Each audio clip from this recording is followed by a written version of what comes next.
ወጣቶች ሆይ ተስፋ የሚያስቆርጡ ነገሮች ሊኖሩ ይችላሉ። ደስ የማያሰኙ እይታዎች በፊታችሁ ሊመጣ ይችላል። የዓለም ውትወታ በርትቶ ሊጥላችሁ ይታገል ይሆናል። ግድ የላችሁ እግዚአብሔርን ዘውትር ፊታችሁ በማድረግ በመጠበቅ ይህንን ዓለም ድል ነሱት። ስጋችንን ለሳት አቃጥለን ብንሰጥ እንኳን ፍቅር ከሌለን ከንቱ ነን አይደል የተባለው? ያለ ፍቅር ሰማዕትነት እንኳን ከንቱ ነው ወገኖቼ። አዎ ኦርቶዶክሳውያን ፍቅራችንን፣ አንድነታችንን፣ ህብረታችንን ከመቼውም ጊዜ በላይ ከጠበቅን እግዚአብሔር ከኛ ጋር ይሆናል። ምናልባት አንዳንዶቻችሁ ከምትኖሩበት ርቃችሁ ሊሆን ይችላል። ምናልባት አንዳንዶቻችሁ ሥራ ማጣት ገጥሟችሁ ሊሆን ይችላል። ምናልባት አንዳንዶቻችሁ ኑሮ እንደ ትላንቱ ደልቷችሁ ላይሆን ይችላል። ግን እመኑኝ እያመማችሁም ቢሆን ሥርዓተ እግዚአብሔር ትእዛዘ እግዚአብሔር ከጠበቃችሁ ሌላ ሸክም እግዚአብሔር አይጭንባችሁ። የተወደዳችሁ ክርስቲያኖች ዘመን ሲረዝም ጊዜ ሲከፋ ሲረክሱ ስታዩ እንዳትረክሱ፣ ሲቆሽሹ ስታዩ እንዳትቆሽሹ። ምናልባት አታካች ሆኖባችሁ፣ ምናልባት አድካሚ ሆኖባችሁ፣ ምናልባት ቀን ረዝሞባችሁ፣ ምናልባት መከራ ተጭኗችሁ፣ ምናልባት ንጽህናን የመጠበቅ ተስፋ ደብዝዞባችሁ ከመጠበቅ ወደ ኋላ እንዳትሉ። አጠር ላለች ደቂቃ የእግዚአብሔርን ቃል እንማራለን። ሌላ ሸክም አልጭንባችሁም፣ ያላችሁን ግን ጠብቁ። የዮሐንስ ራእየ ዮሐንስ ምዕራፍ 2 ቁጥር 24 ለጥቂት ደቂቃዎች የምንማርበት የትምህርታችን ኃይለ ቃል ነው። ያላችሁን ጠብቁ። እግዚአብሔርን የሚያምኑ እግዚአብሔርን አባቴ የሚሉ ያላቸውን ይጠብቃሉ። ጌታችን በቲያጥሮን ላሉት ያስተላለፈላቸው መልእክት ይሄ ነው። ሌላ ሸክም አልጭንባችሁም፣ ያላችሁን ግን ጠብቁ። እግዚአብሔርን የሚያገኙት ከእግዚአብሔር ጋር የሚሆኑት ያላቸውን የጠበቁ ናቸው። ይልቁንም እንደዚህ ዘመን እንዳለው አይነት ያለንን እንደመጠበቅ የሚያስፈልግ ነገር የለም። እስራኤል ከባርነት ለምን ነፃ የወጡ ይመስላችኋል? ለ430 ዘመን ገለባ እያመላለሱ ጭቃ እያቦኩ በጅራፍ እየተገረፉ በባርነት ይማቅቁ ነበር እስራኤል። ታዲያ እስራኤልን እግዚአብሔር ለምን ነፃ ያወጣቸው ይመስላችኋል? ለምን የተመለከታቸው ይመስላችኋል? ለምን ጩኸታቸውን የሰማ ይመስላችኋል? ለምን ከብዙ ዘመናት በኋላ እግዚአብሔር ያሰባቸው ይመስላችኋል? 4 እስራኤላውያን በግብፅ ምድር የጠበቋቸው ነገሮች ስለነበሩ ነው። ለዛ ነው እግዚአብሔር መከራቸውን የሚያየው። ለዛ ነው እግዚአብሔር የመጎብኘታቸውን ዘመን ያቀረበው። ወገኖቼ እነዚህን ነገር ቢጠብቁ ጊዜ ነው እግዚአብሔር ተስፋቸውን የፈጸመላቸው። እዩ፣ አንደኛ ግዝረታቸውን በመፈጸም ጠብቀዋል። ሁለተኛ ስማቸውን አልቀየሩም ነበረ። ሶስተኛ ቋንቋቸውን አልደባለቁም ነበረ። አራተኛ ምስጢረ ተስፋቸውን ለማንም አልገለጡም ነበረ። የተወደዳችሁ ክርስቲያኖች በስደት ነው ያሉት፣ በመከራ ነው ያሉት። ከሀገራቸው ከተሰደዱ ከቀያቸው ከራቁ ብዙ ዘመን ሆኗቸዋል። የባዳነት ስሜት አለ፣ የእንግድነት ስሜት አለ። ከዚህ ሁሉ በላይ ግን በሚያም ስራና በአስጨናቂ ቀንበር ስር ወድቀዋል። እስራኤል ግን ምን እንደሚያደርጉ ታውቃላችሁ? በባዕድ ምድር በእንግዶች አገር በዚያ ሁሉ መከራ በዚያ ሁሉ ጭንቅ የእግዚአብሔርን ሥራ አጠብቀው ነበረ። እንዴት ይደንቃል ወገኖቼ!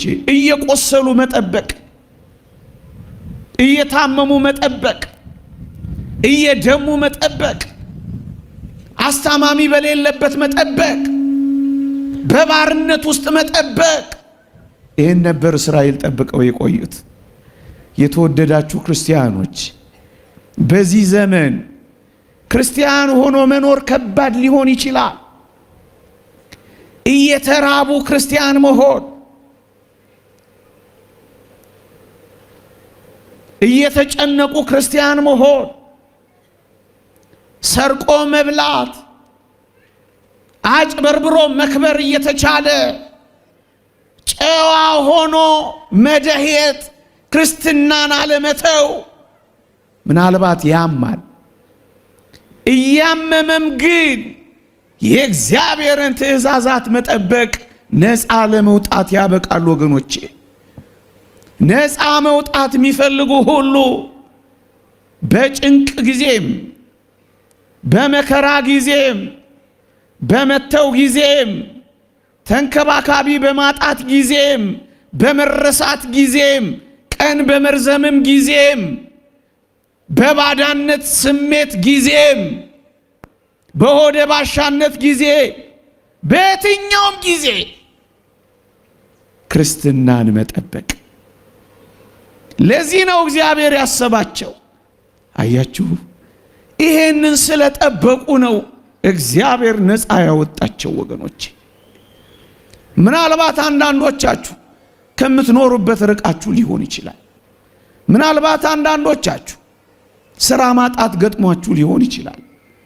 ምናልባት አንዳንዶቻችሁ ኑሮ እንደ ትላንቱ ደልቷችሁ ላይሆን ይችላል። ግን እመኑኝ፣ እያመማችሁም ቢሆን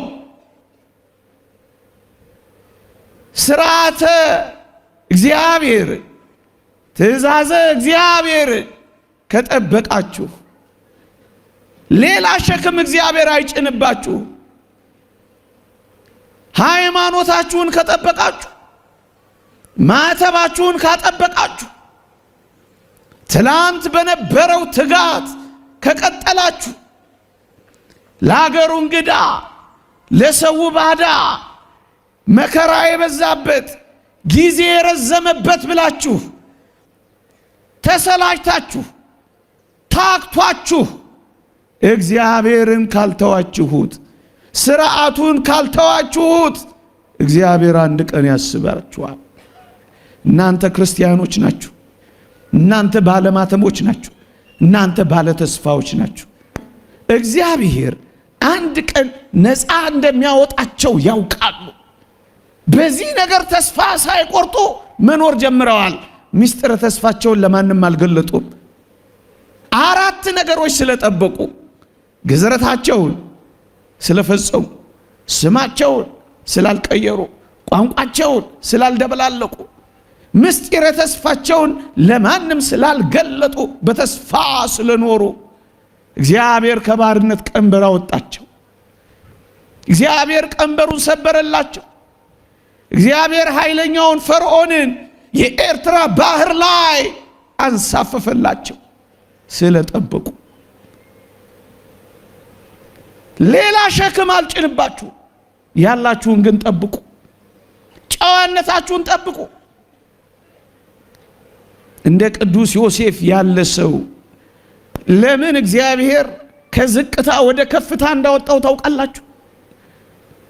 ከባርነት ወደ ጌትነት ለምን እንደመለሰው ታውቃላችሁ? ከተጣለ ማንነት ወደ ከበረ ማንነት ለምን እንዳመጣው ታውቃላችሁ? ንጽህናውን ጠብቋል። የእግዚአብሔርን ትእዛዛት ደግሞም የተስፋውን ምስጢር ብቻ አይደለም፣ እግዚአብሔር ነፃ እንዲያወጣቸው የሚፈልጉ ሁሉ እንደ ቅዱስ ዮሴፍ በየትኛውም ስፍራ፣ በየትኛውም ዘመን፣ በየትኛውም ሁኔታ፣ በየትኛውም አኗኗር ንጽህናቸውን ይጠብቃሉ። የተወደዳችሁ ክርስቲያኖች፣ ዘመን ሲረዝም፣ ጊዜ ሲከፋ፣ ሲረክሱ ስታዩ እንዳትረክሱ፣ ሲቆሽሹ ስታዩ እንዳትቆሽሹ። ምናልባት አታካች ሆኖባችሁ፣ ምናልባት አድካሚ ሆኖባችሁ፣ ምናልባት ቀን ረዝሞባችሁ፣ ምናልባት መከራ ተጭኗችሁ፣ ምናልባት ንጽህናን የመጠበቅ ተስፋ ደብዝዞባችሁ ከመጠበቅ ወደ ኋላ እንዳትሉ። የተወደዳችሁ ክርስቲያኖች፣ ማንም ሁኑ ማን ዘውትር እግዚአብሔርን በፊታችሁ አድርጉት። የትም ኑሩ የት፣ በመጀመሪያ የኖራችሁበትን ስፍራ አትልቀቁት። ምንም ስሩ ምን፣ በቅዱሳት መጻሕፍ ላይ እንደተማራችሁ ፈጽሙት። ይህ የአባ እንጦንስ ምክር ነው። ዘወትር እግዚአብሔርን በፊታችሁ አድርጉት።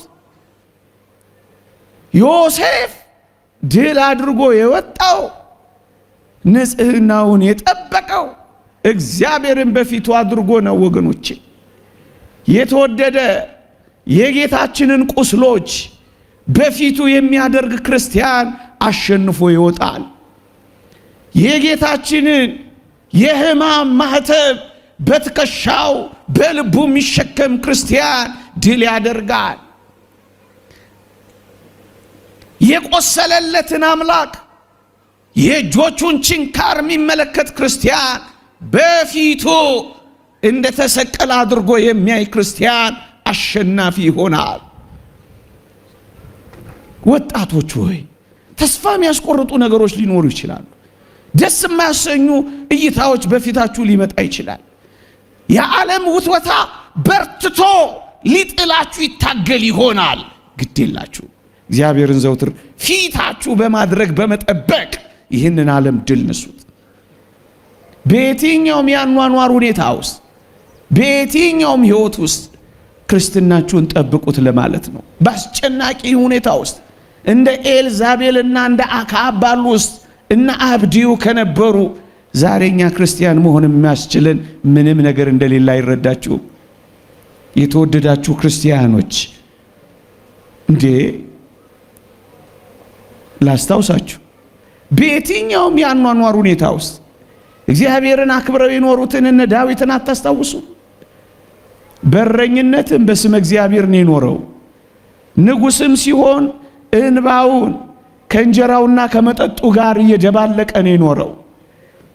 ልጁም አቤሴሎም ሲያሳድደው፣ ሳኦልም ምድረ በዳ ለምድረ በዳ ሲያንከራትተው፣ ዳዊት በምድረ በዳ ምድረ በዳውን ቅድስተ ቅዱሳን አድርጎ እግዚአብሔርን ያመሰግን ነበር። ለዳዊት ቅድስተ ቅዱሳኑ ምድረ በዳው ነበር። ወገኖቼ፣ በዚህ ዘመን ላሉ የበረሃ ተጋዳዮች በረሃው ቅድስተ ቅዱሳን እንደሆናቸው፣ በረሃው ማህሌት እንደሆናቸው፣ ምድረ በዳው ሰዓታቱ ቅኔ ማህሌት እንደሆናቸው ለዳዊትም እንደሱ ነበር። ወገኖቼ ክርስቲያኖች፣ እስኪ ብዙ የመዝሙረ ዳዊትን ተመልከቱ። በኤዶምያስ ምድረ በዳ የዳዊት መዝሙር እኮ ነው የሚለው። ዳዊት እግዚአብሔርን ያመሰገነው በምድረ በዳዎች እኮ ነው። የምን ማጉረምረም ነው? ክርስቲያኖች ለምን ምድረ በዳ አትወድቁም?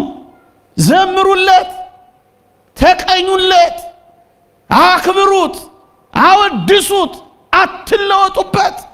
በየትኛውም ያኗኗር ሁኔታ ለምን ምድረ በዳ አትወድቁ? እግዚአብሔር የሚያውቁ ሰዎች እንደዚህ ናቸው ወገኖቼ። ለምን እንደ ጃንደረባው ገንዘብ ያዥ አትሆኑ? ለምን እንደ ልድያ የሐር ነጋዴ አትሆኑ?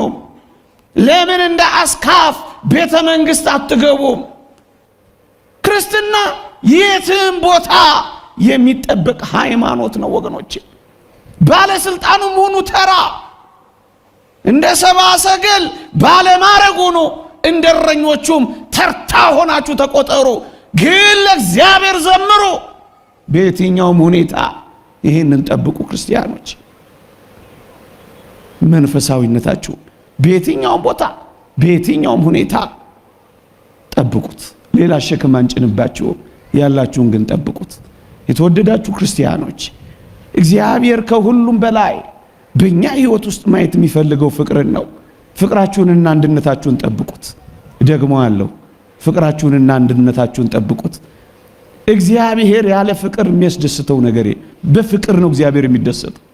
ስጋችንን ለእሳት አቃጥለን ብንሰጥ እንኳን ፍቅር ከሌለን ከንቱ ነን አይደል የተባለው? ያለ ፍቅር ሰማዕትነት እንኳን ከንቱ ነው ወገኖቼ። አዎ ኦርቶዶክሳውያን ፍቅራችንን፣ አንድነታችንን፣ ህብረታችንን ከመቼውም ጊዜ በላይ ከጠበቅን እግዚአብሔር ከኛ ጋር ይሆናል። እግዚአብሔር አብሮን ይሰራል። ክርስትናችንን፣ ማንነታችንን፣ ንጽህናችንን፣ መንፈሳዊነታችንን፣ አንድነታችንን እንጠብቅ። ሌላ ሸክም አልጭነባችሁም፣ ያላችሁን ግን ጠብቁ። ይቆየን። እግዚአብሔር ቸርነት፣ የእመቤታችን አማላጅነት፣ ቅዱሳን በረከት ረድኤታ አይለየን። አሜን።